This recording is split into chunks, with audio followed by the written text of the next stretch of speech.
It's the Playhouse Podcast with Kat and JJ. Can't believe it. I missed everything. Miss the show? What am I going to do? Check out the Daily Podcast. If you're just starting to date again in 2026 and you're hoping this is the year for love, you probably have a couple of icks. Maybe you've kind of gone on a couple of dates and there's things that are just like, ick, I can't date this person. Some of the really interesting icks, including one from our listener, Lindsay, that I thought was crazy, is coming up in the podcast. Let's go. Get out with LPP. Can you help me? Get out with LPP. Can you help me? Get out with LPP. Can you help me? Get out with LPP. Everybody! Other people's problems. You got issues? Hey, toss them at us. Our listeners are pretty decent therapists. We say good morning to Lydia and grateful that you could join us. Let's break down what's going on here and what you need help with. So pretty much my son, it's tournament season, so I feel like every time they win a game, all the families, they kind of get together and they want to take our kids out for a big, extravagant dinner. Sure. And my family, I'm a mother of three. I just can't really afford to do that every weekend. And I know these families are pretty well off. They make good money. But I have a pretty average job, as does my husband. So it's hard, and I don't want my child to feel left out. So I don't know if there's any advice of how to overcome this. Yeah, this is tough. This is a keeping up with the Joneses situation, which is never easy. I wonder if other people have been in this situation. I know they have. We have families that are part of our kind of like sports group too that have 4 kids, that have 5 kids. And so you wonder, it's never expected, but I'm sure your son will feel a certain way. Do you feel like maybe you'd want to send him with like a $20 bill and say, we have to get our other kids home? How about you go have fun? I like that. And then he can bond, and then he won't feel like he's being watched by his parents. I know more and more my son's like that now, where he wants to kind of do things by himself. Right. So that might be one way. Yeah, I think this would be interesting for us to toss out to see what because I'm sure other listeners have gone through this. So let me do this. Let me put you on hold for a second, and we'll see what everybody else has done. If you think about it, you probably got, 7, 8, 9, 10 of these. And if you got a family of 4, it's going to be $100 every time. And now you're, all of a sudden you're out $1,000. So I get that. Let's see what everybody else has done. And you'll probably just hear it all through your phone. Okay. Sounds good. Heard from Lydia a couple of seconds ago with some OPP. That's other people's problems. And basically, here's what she had to say in a nutshell. My son, it's tournament season, so I feel like every time they win a game, all the families, they kind of get together and they want to take our kids out for a big, extravagant dinner. And my family, I'm a mother of 3. I just can't really afford to do that every weekend. So basically, is there a creative way around this? Hey, Jesse, I appreciate you calling already this morning. What do you got going on? Okay, so a family of multiple activities, and we're talking like everything under the board: gymnastics, choir, band, orchestra, everything. I got together with a bunch of our team families wanted to do the same thing, but for me, as a mom of 4, being single, I'm like, I don't know if I can do that. Why don't we do something a little bit more simple that the kids will still like? And I brought up the idea of Cold Stone, and everybody loved it. Every kid loved it. So instead of like a $50 meal, we're doing like a $10 ice cream, and it worked out great. So is that after every single event? Like, what are the stipulations? Because that could add up. Just wins. Just wins. I like it. And then they lose, and then do you say no ice cream for you today? Yep. Third quarter rolls around, you're like, ice cream, ice cream. Because the parents love this as much as the kids do. But here's what I really love about it. It's a subtle way of continuing to get them to be competitive because when parents say, everything isn't about, no, it is. The rest of your life, it's competitive. I sat down with all my kids at one point and I said, you are going to compete for a mate. You are going to compete for a job. You are going to compete for friends. You are going to compete for social status and everything else. You are going to compete for wealth. Life is a competition. I'm not saying every part of it has to be, but no matter which way you turn, you are competing. Yeah. And I don't think anybody, if you had just a terrible tournament and you lost every single game, wants to go out after that. You are not in the mood. Boy, I want to go for ice cream every single day, man. And listen, You do have a sweet tooth. I would, if you said you can have ice cream every single day and you wouldn't be 500 pounds, I would be eating ice cream for breakfast. But I wish that parents out there, like, hopefully they aren't being judged by not going, because I couldn't care less if a family didn't go. I would never like harp on them. Oh, we need you to come. Come on. You're going to be so missed. Jesse, how old are your kids, by the way? How old's the oldest? Oh, well, now 24. Did you have a point where you guys pre-gamed at all? Like you went out for cocktails with the parents or anything before a game or a competition? No. Okay, so this is a heavy thing in the hockey world. Before every high school game, everybody gets together for a cocktail. It goes out on the group chat. They've reserved tables at wherever, and then there'll be like 40 of us. And I'll tell you what, there have been times, and I'm not the one, but we'll get to the hockey game and a parent or two will show up and they'll be like, where were you? Where were you? Where were you? And I'm like, oh my God, you are shaming them for not showing up for a beer before their kid's game. Do you think maybe they had to work or they've got other family members or anything like that? Like for us, it's easy because it's our last kid. Right. And so it's easy for us to show up to this stuff. But like when I see other parents like shame other parents for not showing up for a quick beer before a hockey game, I'm like, dang, that's savage. That's rude, I think. I like your creative. That was a very, very creative suggestion. Thank you for that. I hope you have a great day, and we'll go get some ice cream soon. Yeah, thank you. You too. You're the best. Just tell us something good. Tell me something good. Kat, what's good? So I am going to highlight the group of wildlife experts in Wisconsin that found a deer that was stuck in someone's basement for 2 full days. So they were in a remote part of Wisconsin, so this group couldn't get out there in time. So these people had to live up here, and then all the while, this poor deer down here is just like going crazy. We actually netted it, and we were going to use a blanket, but the animal had been in there a couple of days, so it was a little bit tired out, and we were able to just grab onto it by hand and take it out. It's a mess. Glass and poop everywhere. Every season we deal with that. Just imagine a deer in your basement for 2 days. Yeah, glass and poop and everywhere. They're so scared, too. They are. Poor little guys. Out in the wild with its family, and that is what's good. Tell me something good. How about you? What's good? What's good is I'm starting a podcast with my friend Lynn. I'm very excited. What's your podcast going to be about? You look at me like that again. What's your podcast going to be about? It is a secret. A what? A secret. A secret. We're going to unveil it. I thought we did away with the baby talk yesterday. No, we did not. But we're going to meet today and just get everything all set. And we're very excited. Like, we have a lot to say. If I was thinking about subscribing to your podcast, why would I? It's not really your demo. Oh, you're telling me not to even subscribe to your podcast. That's it. You are a marketing whiz. You can see your way out of that conversation, but we have a lot of people that will love it. And I'm excited to. Let's say I am the demo. What's appealing to me? Dip into it. You guys have no idea what you're doing. If you are the demo? Do you have any idea where this is going? I can give you keywords. Go ahead. Mom, kids, complaining, problem solving, annuals, breasts.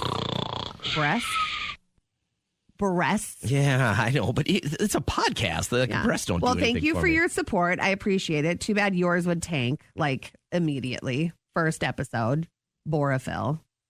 But I'll tell you more about it at the end of the month. That is what's good. Tell me something good. And you know it's true. That's why you can't even look at me. You're like, ooh. I don't see you walking around with one. The best part of my life right now is my daughter Reagan is still home from college. She doesn't go back for like another week and a half, but she got her wisdom teeth cut out over the holidays. And I've never seen somebody so worried about getting dry sockets. It is not something to mess around with. Her friends have had it and got really bad dry sockets. My older son had it. I had it. My cousin didn't take the don't smoke after seriously, and she was in such pain. Do not do that. So she's clearly past that point of dry sockets now, and she's very, very happy. So that's all good for me. Tell me something good. Haley, good morning. What's good in your life? I'm getting a really great opportunity to travel out into the mountains for the first time ever. Like, I've never seen like the big mountains of like Montana, and so I'm getting to do that for the first time ever. And so that's something that's happening in my life that I'm super excited about. Is this a work thing or a pleasure thing? It will be a pleasure thing. We're going to go skiing, which I've never done before either. And don't do like Kat did and pre-order all those bottles of compressed air that you think you're going to need because you'll be just fine. It's not true. I was definitely miserable. You need to drink a ton of water. It's not something to mess with. You know, people are like, oh, we'll handle the altitude when we get there. It is not something to mess with. You'll be fine. I laid down in the shower. Okay. Anyways, well, hey, enjoy your trip. Oh, my God. Thanks for helping us out this morning. have We fun. appreciate you. Yeah, thank you guys. Tell me something good. Let's get to Josh here real quick. Hey, Josh, how's it going, bud? Hey, good. What's good in your life, man? Oh, I was calling in on all of your topics, kind of, but I'll answer that one with my kids. Oh, Healthy, nice. beautiful, smart. What Life is can't you better complain when about they're it? better, right? Yeah. I got you. Well, what else did you want to talk about today? Your ick. Yeah, okay. okay. Yeah, no, why not? It's a wide open show. What's the ick for you? Yeah, modern feminism. Okay, explain And what that. does that look like to you? What's going on that you see it and you're like, ick? Ooh, we aren't going to discuss that on the radio. But Well, yeah, I was we have thinking to. maybe you You could called us. address it on your new podcast. No, I'm not against that. I'd love to hear what Josh has to say. Listen, as long as you don't swear right now, just tell us what about modern feminism bothers you. I don't even know what that means. Yeah, and that's what I'm wondering. I'll stop in and have a conversation with you. Maybe we can talk about it on your podcast. Perfect. You can be the first guest on Kat's podcast. I'll pencil you in. All you got to do is call us at the end of the month. I and you don't can be like the first that you're guest. not telling us. I do. I think it's a great idea. No, I don't like that you're not expanding on your claims. Oh, he doesn't want to blow the whole thing right now. He's saving it. He's Then like, I'm not having you on my podcast. JJ probably hears about it enough. But have a good day, guys. You too. You too. Bye. Bye. He's not coming on. Yes, first guest.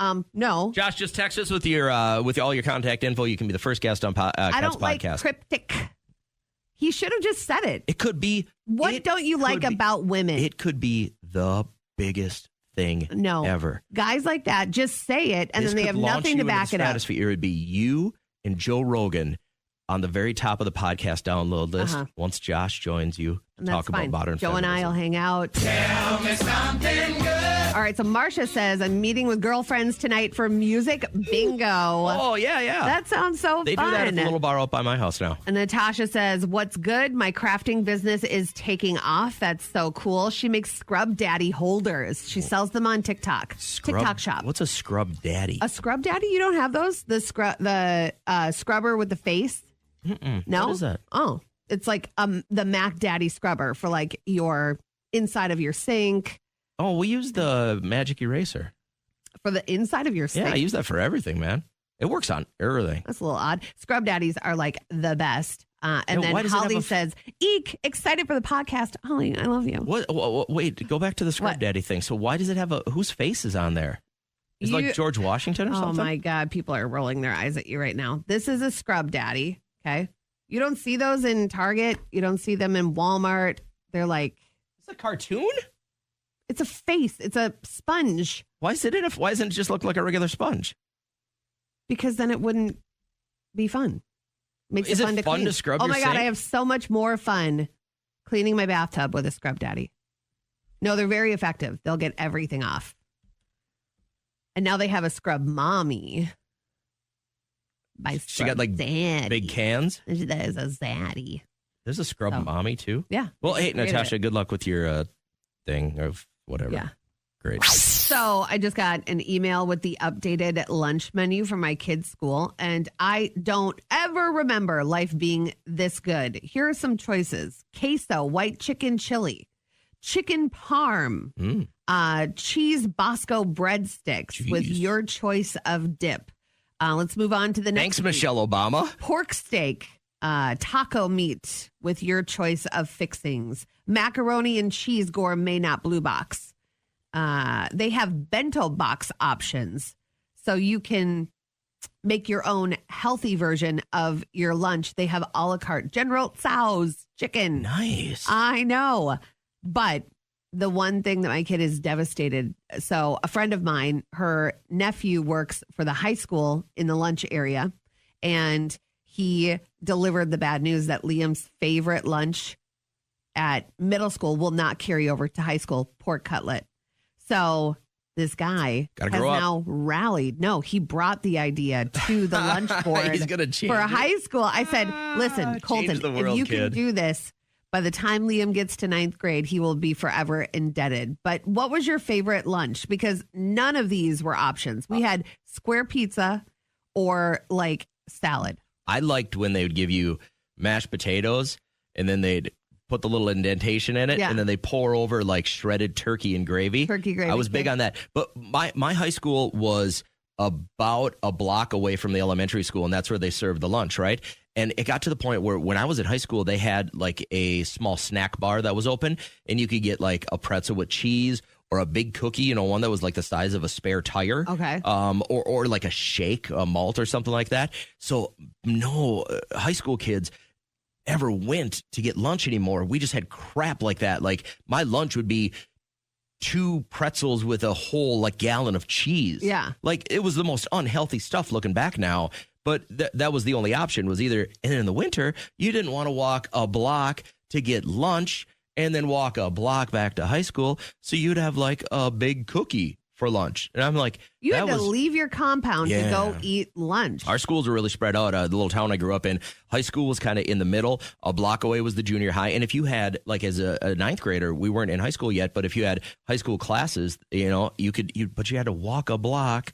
And so you'd never make it there in time. Yeah. Because it was like a 3-minute spell between bells, and then walk another block to the elementary school. So the junior high kids, to go to lunch, they would have to run basically 2 blocks to the elementary school, because you just see them all just running, because otherwise you only had like 3 minutes to eat. And I don't want to look a gift horse in the mouth. I get it. Lunch is free. It's so phenomenal.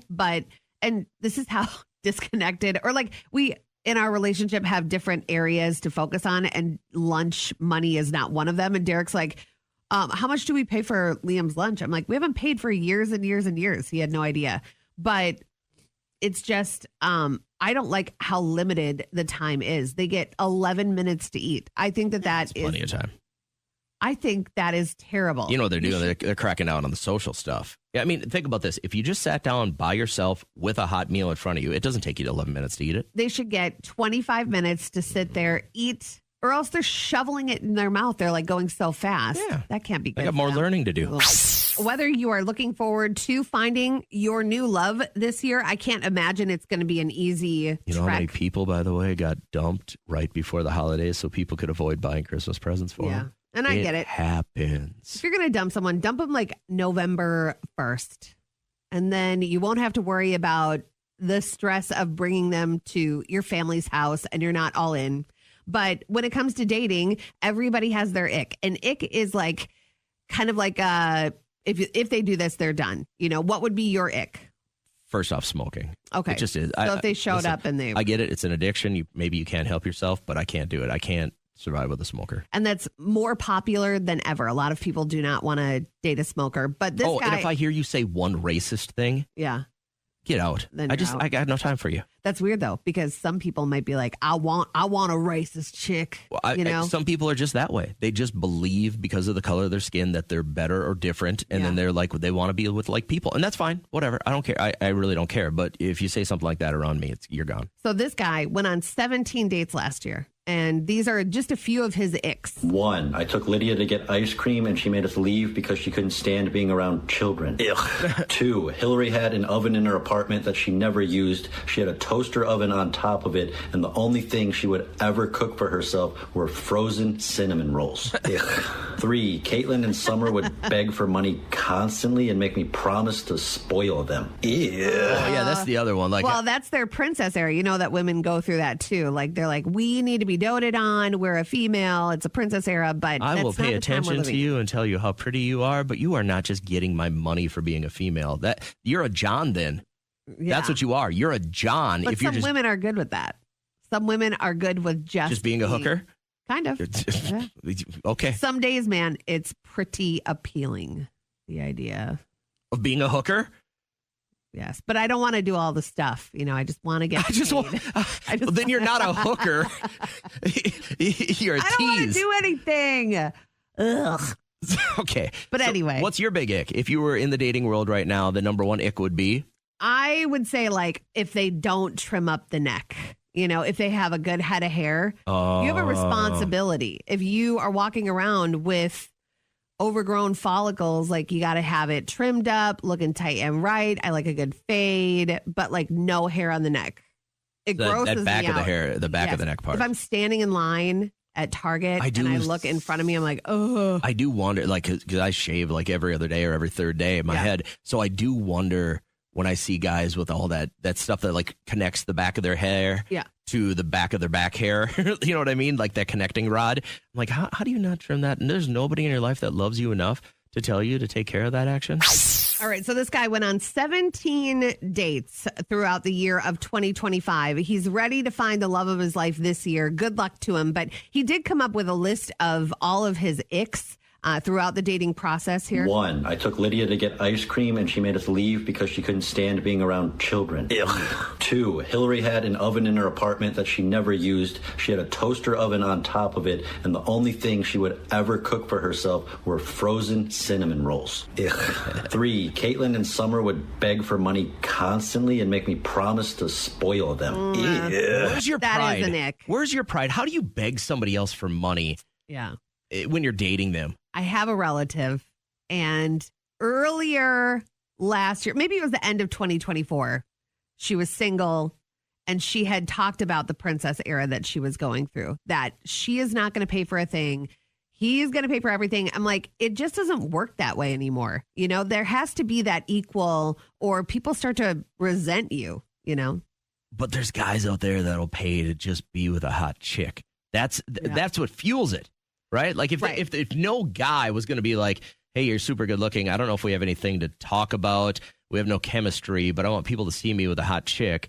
I'll be willing to get, if they all stop saying yes to this, then there won't be princess eras. If everyone is good in whatever situation you have worked out, then whatever, more power to you. But hey, Lindsay, let's say we start dating. What's the big ick? You couldn't handle being with me if I was like what? If you told me that you didn't believe in evolution. Oh, so if I was a creation guy, you're like, I ain't having it. Well, that's not to say you can't have like religion and say God made it happen. I have no problem with people saying that, but I would ask for a caveat. Can you allow for the possibility that maybe God made evolution happen? Yeah, and if they sit there and they're like, nope, it can't be. You just don't want someone that I don't want to tell anyone. Only thinks one way. So my dad always used to say, if we evolved from monkeys, why are there still monkeys? What would you say to that? Well, we didn't evolve from monkeys. We evolved from Neanderthals. But there. Okay, great. Yeah, like way early versions of human beings, right? Yeah. Yeah, I got you. Have you ever gone through this? Have you dated somebody and they were like, no, it's creation or nothing, and you were like, I got to split? One of my first couple years in college, I was just kind of dating around, figuring out what I wanted in life. And one of the first dates, we got in a conversation, and we finished the date, but I politely was like, there probably won't be a second date. I said, I can't. How does that come up in a first date, Lindsay? I think that's so nice of you, Lindsay, because then he doesn't leave and go home thinking, oh, I have a chance with Lindsay again, Yeah, no, I'm a nice girl, and I'm not here to poop on anyone else's beliefs, because, religion is obviously deeply personal for a lot of people. I'm not here to impede on that, but how does it come up in a first date? I'm very verbose. Fair enough. I like that you know who you are. And have you found that person right now that's big into evolution like you are? Oh, yes. I've been married now, and we have kids. We're a match in every way. Perfect. I love it. Well, good. I'm glad you're happy. Thanks for sharing with us. I hope you have a great morning. Yeah, thanks for having me on. Have a good day. Of all the calls that we were going to get on this, I didn't think we'd have somebody that was like, yeah, evolution is my thing. Yeah, a lot of people are like, smoking is my ick. Some people believe in the opposites attract, and that could be for just personality traits. But for the most part, you want to be on the same page when it comes to certain beliefs, I think. How about this text from Kim? Anything or keeping clean and smelling good. If they're not taking care of themselves, they're not taking care of everything else, if you know what I mean. Yeah, that's a good point. Debbie was like me. She said smoking is an ick. There's just so many things. And I get beggars can't be choosers. And if you feel like you're in a position where you really, really need someone in your life and you need a mate, you need companionship, you make certain concessions. And nobody's perfect. But I think you can You can wait. Don't rush that process. You can find what you want. Yeah. Right? And I think you're right. I think a lot of people rush the process. I have to be engaged before Valentine's Day. No, you don't. It's going to be all right. Relax. Coming up next, it's Kat and JJ, and here's what's next. The evolution one is interesting. That's a really interesting conversation because, I mean, if you just go by strict data, like we have tons and tons and tons of data that says there were pre-humans and they were kind of like humans and they were a little, you know what I mean? Like we've got all that data. It's like saying dinosaurs didn't exist. They didn't. Prove it. You know what I mean? Like show me one. Did you like to do this? I did see, and you never know what's real on the internet or anything anymore, but I did see something about deep in Siberian ice, they found, I can't remember what it was, an egg, an actual dinosaur egg with an embryo. Yeah. Like intact. I mean, there is a point here in the not too distant future with AI and CRISPR that we're probably going to be recreating a dinosaur. You know what's really fun to look at? The actual sizes of dinosaurs, comparing dinosaurs. They're not that big. No, they aren't. No, they're not that big. That's crazy. Like Except for I the could take on a Tyrannosaurus. T-Rex. No, easy. He can't punch you. Like Kim joins our show Thursday morning. She'll be here from 7:30 till 8. So start thinking about your questions. What would you like to ask her? It's absolutely free if you can get on the air with us between 7:30 and 8 during our live show Thursday morning. Right now, let's wrap up the podcast. I need to set the record straight real quick. After I got, and I didn't know I knew so many Jessicas. After I got a barrage of text messages after we got off the air yesterday, we didn't make up that Jessica is the new Karen. No, Gen Z decided that Karen is out, Jessica is in. This wasn't our call. We're just basically echoing what's going on in the universe. I had so many, like 4 angry Jessicas. Oh, you don't want that. They were Jessicas yesterday texting me, why do you say that Jessica is the new Karen? I didn't, okay, I said it, but I didn't make it up. Yeah. I didn't make it so. Don't shoot the messenger. So if you're a Jessica, it's not our fault. You're being a Jessica. That was a Jessica move. Yes. To contact you instead of just knowing your truth as you as a Jessica. Text me that I'm just being the echo chamber of the universe. I didn't make it so that Jessicas are the new Karen. I just want to make this really, really clear. I don't need another barrage of text. Yeah. It was between 10 a.m. and noon yesterday. I got 4 different texts. I didn't know that I knew that many Jessicas. Why are you making it like this? I didn't make anything. Yeah. I just asked people how they were feeling. So it's not our fault, okay? Bingo! How fun! Last week, someone lost an eye at bingo. Bingo! Bingo what bingo? Bingo! Bingo! Hurry up and call. First person through gets the bingo, but you must be somebody listening who did something in school that they couldn't live down. You know, like the kid that throws up or the kid that pees their pants. Today I called Miss Becker mommy once when I was in kindergarten. Oh, God. And you thought I went, Mom? Oh, that stuck with me for like 3 years. Did it really? Yeah, it was bad. Today is National Pass Gas Day, and this woman videotaped a conversation with her kids, and she is asking all about why kids don't find farts funny anymore. So you're saying that nobody laughs if you fart in class? Yeah, nobody. It's normal. It's a normal bodily function, but what if it's stinky? I'll just say, excuse me. If we farted in class, we got made fun of so hard. Yeah, for sure. Farts are funny. I've told this story before where I was in 4th grade, Miss Kirsten's class, and Brandon DeShane was behind me. He was the love of my life, okay? And I was wearing these overalls, and the overall got caught in the back part of my seat, put pressure on my little belly, and I let it go. And then, of course, you can't recreate that sound again. I was like, what the heck is wrong with this chair? But then he was like, oh, God. And then they all knew, you know, so. You were the fada? Yeah, I was the fada in school. She's a fada. But you did something in school and you couldn't live it down. I'm going to be on the hunt for anyone listening who has just had a terrible start to the new year. Oh, I don't like that. It's 2026. We're 1 week in, and it couldn't have gone worse for you. Good morning, Kim. How are you? Good. How about you guys? Good. Which one do you fit?